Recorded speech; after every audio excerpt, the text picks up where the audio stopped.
Olá pessoal, aqui é a psicóloga Lourdes Possato, eu sou gestalt terapeuta, tenho uma longa experiência com adolescentes, adultos, casais, família.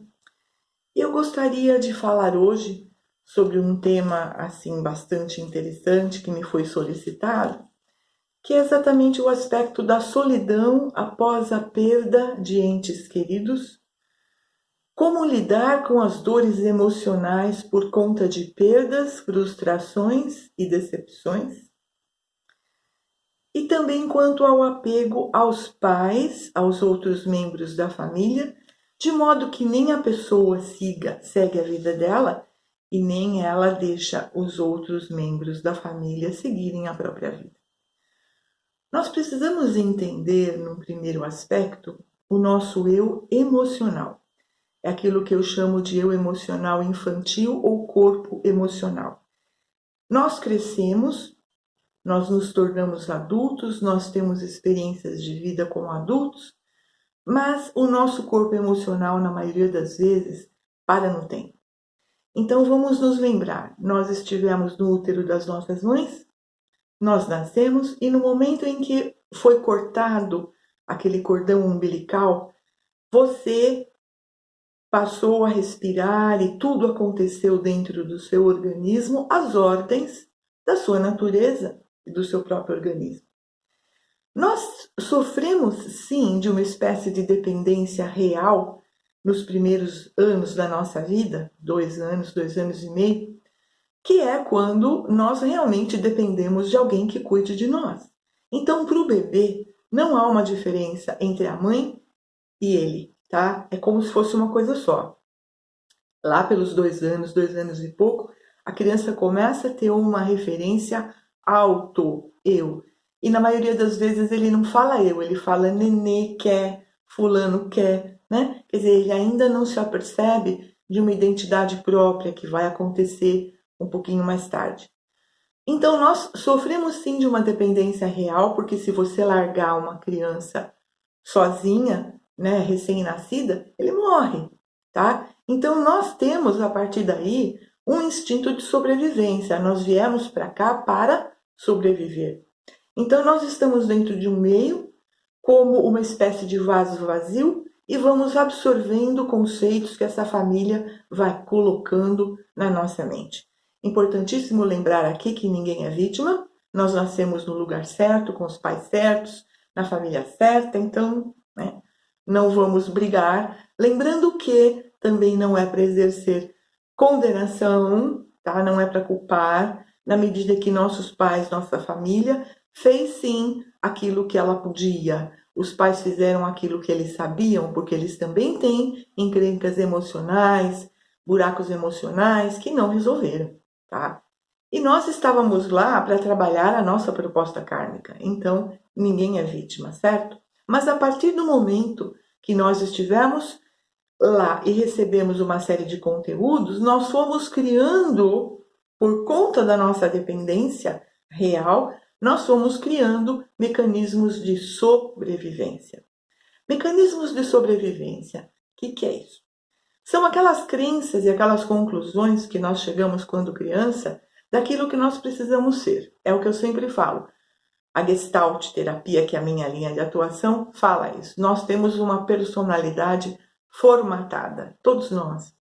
Recebemos informações, recebemos valores, temos grandes conteúdos que vêm do inconsciente coletivo, da nossa cultura, do lugar onde nós nascemos, da nossa família, da nossa escola e um monte de coisas que lá na frente, quando nós crescemos, nós vamos ter que rever. Eu não acredito numa individualidade, numa maturidade que não leve em consideração aquela peneira, sabe? Quando você começa a peneirar o que realmente é da minha mãe, do meu pai, o que eu trouxe da minha família, dos avós, do inconsciente coletivo e o que é realmente meu. Então, nesse momento que você passa pela sua peneira, você consegue realmente identificar você começa a amadurecer.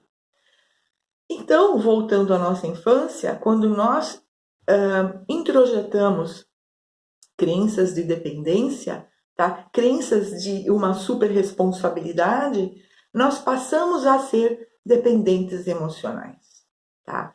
Então, a maioria dos dependentes emocionais leva a crença, tá, que ele depende de alguém para viver, tá? Então, ele não se libertou daquele fator de dependência real da primeira infância, dos primeiros anos de vida. Ele continua trazendo dentro de si a crença que ele é um dependente de alguém, de uma situação, de algo para sobreviver. Então, esse dependente emocional, ele vai ter uma dificuldade muito grande quando, por exemplo, o pai ou a mãe ou alguém que ele ama ou o filho falecer. Porque é como se ele vivesse a partir daquela pessoa. O dependente emocional, ele não tem um quadro de referência, autorreferência dele mesmo.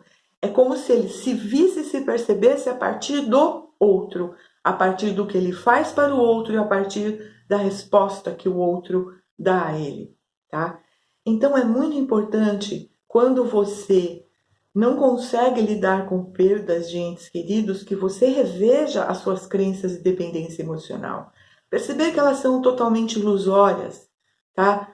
Não é verdade que se o pai ou a mãe faleceu, nenhuma célula do seu organismo foi junto, tá? Comece a perceber que você está inteiro, só que você precisa trabalhar autorreferência, tá? É como se você precisasse olhar com olhos diferentes, não é mais através da presença do outro ou da resposta do outro, mas sim através do seu autoconceito, das suas próprias sensações.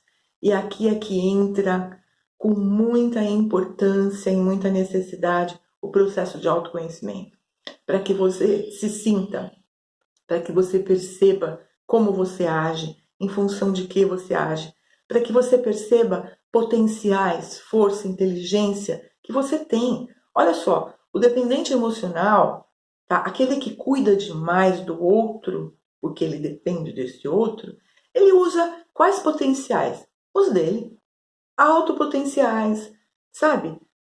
Enfim, força, talento, inteligência, para quê? Para o outro, para cuidar do outro, para cuidar da família, para cuidar do externo. E ele se sente a partir do outro. Então é como se ele emanasse um potencial que passa pela peneira do outro ou ação do outro, que dá uma resposta, para aí sim ele perceber o que ele fez. Olha que interessante. Como está faltando no dependente emocional a autopercepção. E isso pode ser trabalhado, é trabalhado e é possível, ok? Essa mudança. Tem um livro muito interessante que eu escrevi, que é o Relacionamentos Positivos. Vença a dependência emocional e crie relações saudáveis. Ou seja, aprenda a ser você. Aprenda a respeitar você, o seu espaço de ação. A ter consciência de onde você termina, daquilo que você é, daquilo que você realmente pode fazer. Então, essas pessoas que não conseguem trabalhar as perdas, tá? Elas são dependentes emocionais.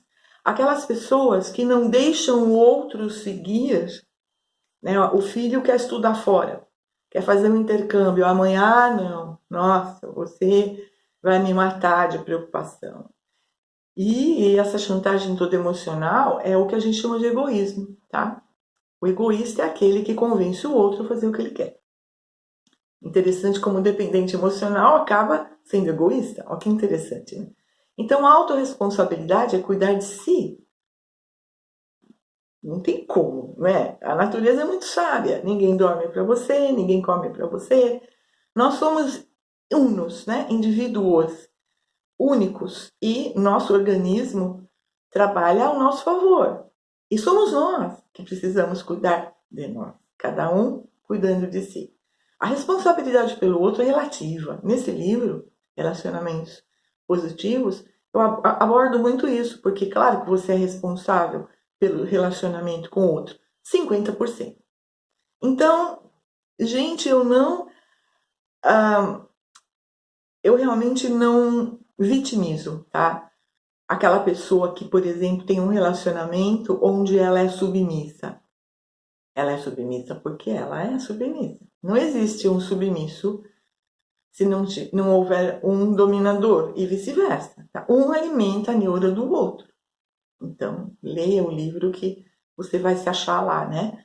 Essas pessoas que não largam, né? Não largam a família, não seguem a própria vida, o coração está pedindo, eu queria fazer tal curso, eu queria ir em tal lugar.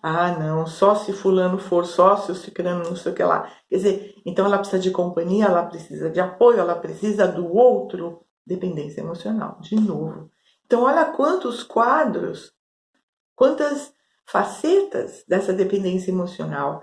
A síndrome do ninho vazio, que chega em muitas mulheres depois que os filhos vão embora de casa, que eles casam ou que o marido morre, é um quadro de dependência emocional.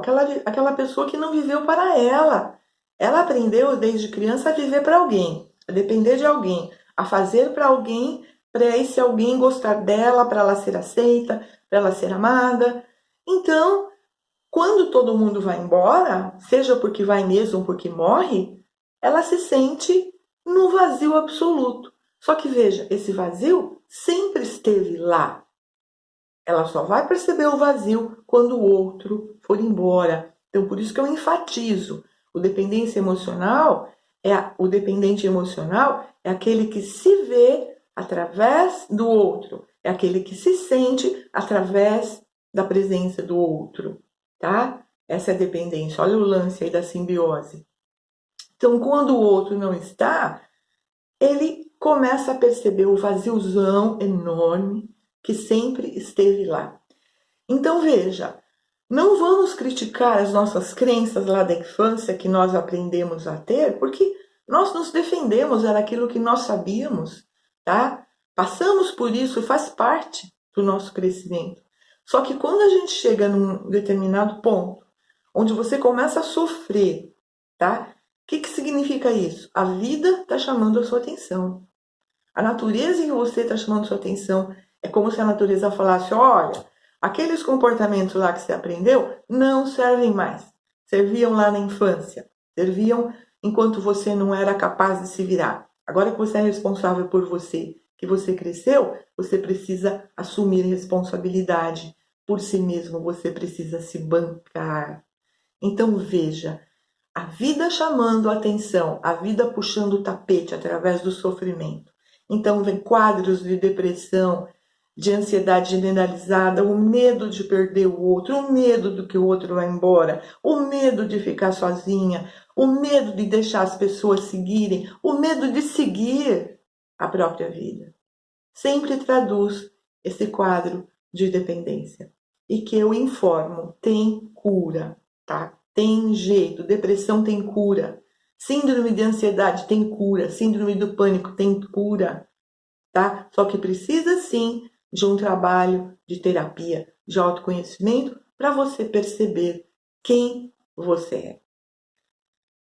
Fico à disposição, se você tiver alguma dúvida, deixe por escrito, dê aí o seu ok, se você gostou, faça a sua sugestão e vamos em seguida para o próximo tema. Fiquem na paz, Deus abençoe, Namastê!